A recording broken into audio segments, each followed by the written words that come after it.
Welcome back inside the Now Morning Show. As we get ready for Carnival, National Carnival, we're going to check in with TUCO Tobago and see how they're doing and getting ready for National Carnival 2025. This morning, I welcome via Zoom the chair of the TUCO Tobago Zone, Candice Robinson.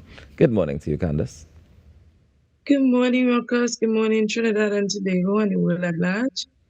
How are you doing this morning? Not too bad at all. Nice. Thank you so much for joining us. I know it's early, but I'm happy to have you here. Tell me, what are TUCO Tobago's plans for Carnival 2025?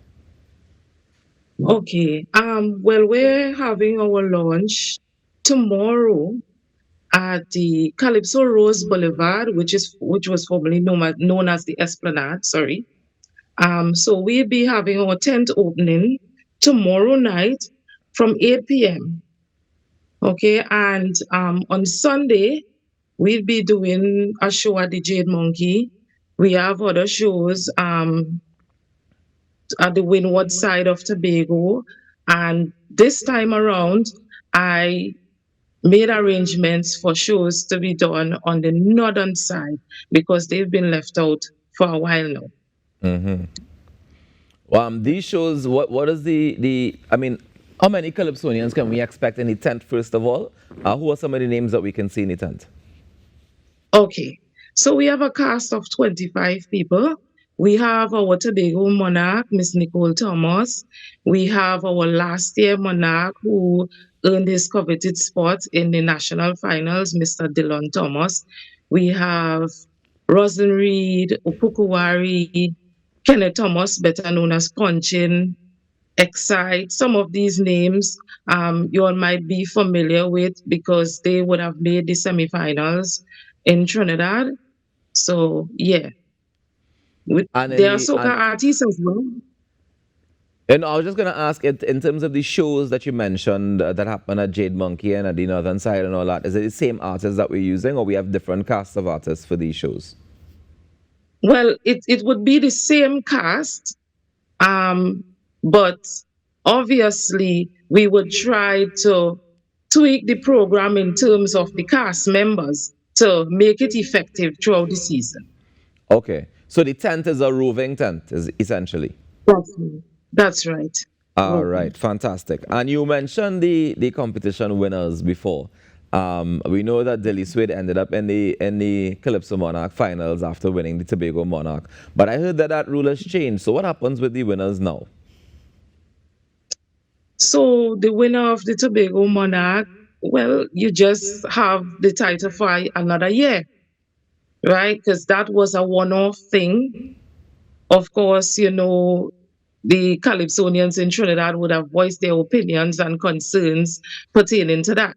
So we would have left it as a one-off and hoping that sometime in the future, some arrangement or whether it's the same arrangement or a different arrangement can be made, hopefully to accommodate the winners from Tobago.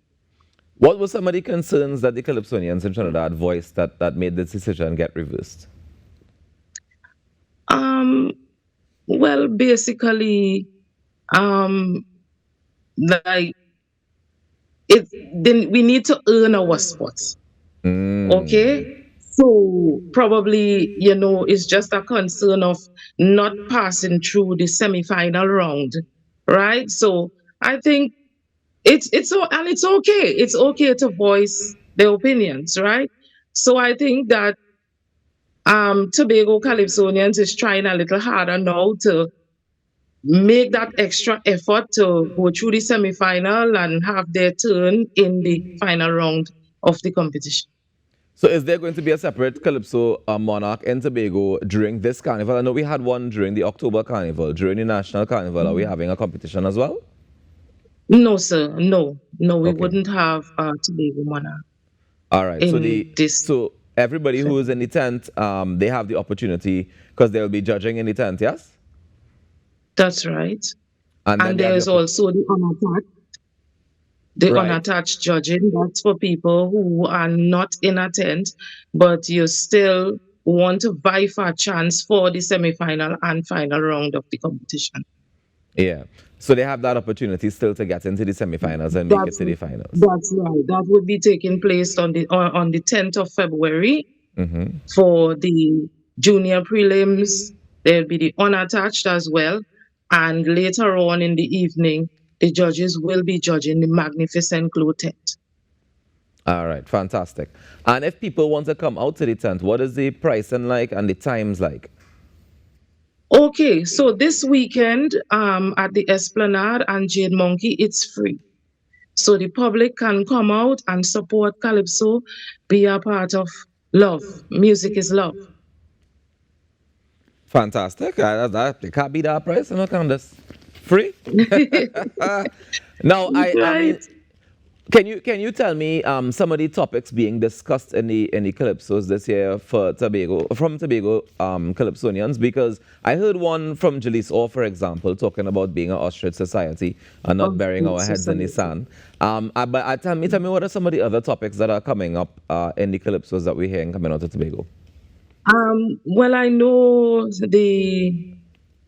he was a past monarch. That would be Tobago Chalky. Mm-hmm. Um, about social issues within the society. Um, it's a very touchy topic. I wouldn't like to go on it now, but it's something to really see. So I'm, inviting the public come out and support music. Yeah, right? Yeah. All right. So we're coming out to Yeah. support music this weekend at the Esplanade and at Jade Monkey as well. Just remind us of the dates and the Calypso. times and where we can be. Okay. So tomorrow, Friday, at the Calypso Rose Boulevard, which is formerly known as the Esplanade, from 8 p.m. On Sunday, we have Jade Monkey, that would be from 8 p.m. also. Mm-hmm. And on the 10th, is the Unattached, there's the Magnificent Glow Judges Night, that would be at the Big Dogs from 8 p.m. also. And of course, yes, that one, there's an admission of $50. We're Okay. not gonna go too exorbitant on the admission to get in because we like people to come out and just support Calypso. All right. Fantastic. Well, Candice, thank you so much for joining us this morning and for sharing this information. Anything else that you want to make sure that we know that's happening in Tobago as far as TUCO is concerned? Okay, yeah, well, at the moment, we're trying to see if we could lobby with the schools to have Calypso as part of the curriculum. And, there's a lot going on at the moment, but we're more focusing on the shows and making sure that it happens and having the artists have a chance to vie for a chance for the semi-final and the final round. So the entire executive here to go working really, really hard to make sure some of these events happen on time. Some of the events also we're still waiting on confirmation, but we're keeping our fingers crossed, hoping that it's going to happen anyhow. Whether it's yes or no, it will be happening. We're gonna have to do it. Nice. And if people want to get information about those updates as they come live, where can they get them? Okay, so TUCO Tobago's office, the number is 360-8826. Sorry, I was going to say 20. And you can email us at tucotobago@gmail.com. All right. Fantastic. Thank you so much for joining us this morning, Candice. Enjoy the rest of your day. You too, sir. Thank you very much. All right. Take care. Ladies and gentlemen, that's Candice Robinson, the chair of the TUCO Tobago Zone, sharing with us the updates as it relates to TUCO Carnival 2025 in Tobago.